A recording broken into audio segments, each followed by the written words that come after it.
Voilà, alors je vous propose en quelques minutes de faire un petit tour d'horizon de quelques innovations que l'on peut rencontrer sur la Suisse Expo et à travers les stands Suisse Expo à Genève 2020. Et je suis en compagnie de Théo Heguet de la société Ernest Roth SA, qui est un distributeur de matériel. On est dans la mécanique ici. Et sans parler de véritable innovation, je voudrais vous faire parler deux mots quand même sur le valet de ferme électrique devant lequel nous nous trouvons, parce que c'est une tendance qui a l'air de se développer. Dites-nous quels sont les bénéfices qui sont recherchés par les éleveurs sur ce type de matériel. Disons, les grands avantages de cette machine, c'est qu'effectivement, je n'ai aucune émanation de gaz et je n'ai pas de bruit. Enfin, un tout petit bruit, c'est très léger. C'est un engin qui permet de travailler quelques heures et puis on peut le recharger quand on veut, puisqu'elle est équipée avec des batteries lithium. Elle est garantie 5 ans ou 5000 cycles de charge complets. Donc ça a quand même un avantage d'apporter une certaine sécurité à l'utilisateur. Parce qu'en 5 ans ou en 5000 cycles de charge, on peut quand même faire du travail. Alors à qui ça s'adresse ? Principalement, ça va s'adresser à des gens comme dans le monde du cheval, par exemple.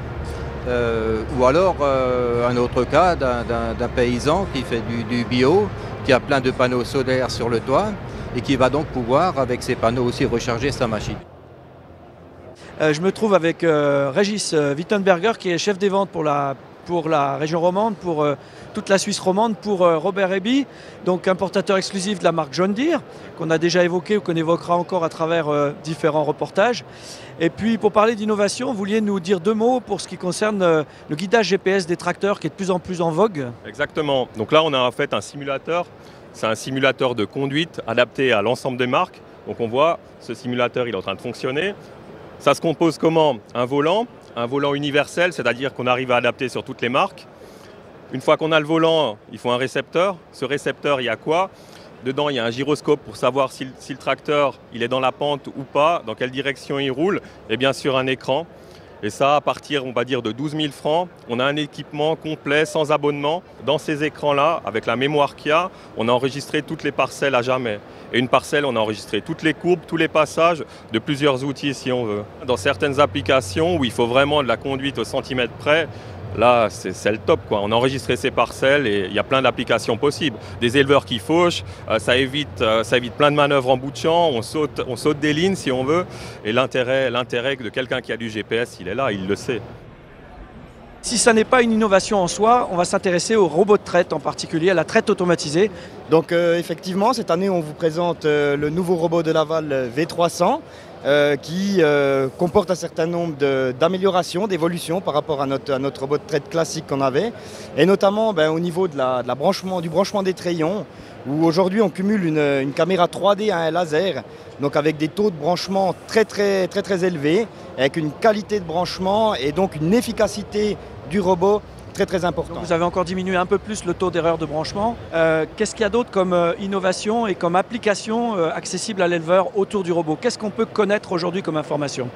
Alors les informations, elles sont très larges, tant au niveau de la qualité du lait, avec des compteurs de cellules qui indiquent à l'éleveur la santé mammaire de ces animaux. Et puis une demande aussi de plus en plus forte par rapport aux aspects chaleur et reproduction, avec une nouveauté très importante chez nous qui est déclinée sous le terme de V310. Alors V310 chez De Laval, ça veut dire quoi ? Ça veut dire dosage de la progestérone. Et aujourd'hui, on passe encore un cap au niveau de la détection des chaleurs. Donc là, on s'intéresse en particulier à la fertilité et la fécondité. Et on est bien au-delà de la détection simple de chaleur, puisqu'on est vraiment dans un dosage précis de la progestérone vache par vache. En gros, doser la progestérone, c'est comme chercher un petit sucre dans une grande piscine olympique. Et aujourd'hui, avec le dosage de la progestérone, le dosage de cette hormone, on arrive à faire cet exercice. On ne l'a pas dit, mais je précise, c'est le dosage de la progestérone dans le lait. Dans le lait, effectivement, c'est l'hormone qu'on retrouve. D'où les taux très faibles que vous êtes obligé de rechercher. Exactement. Merci beaucoup Vincent pour cette visite guidée du nouveau robot et puis au plaisir de vous retrouver. En tout cas, je parle au nom des visiteurs qui viendront vous rendre visite sur votre stand ici à Genève.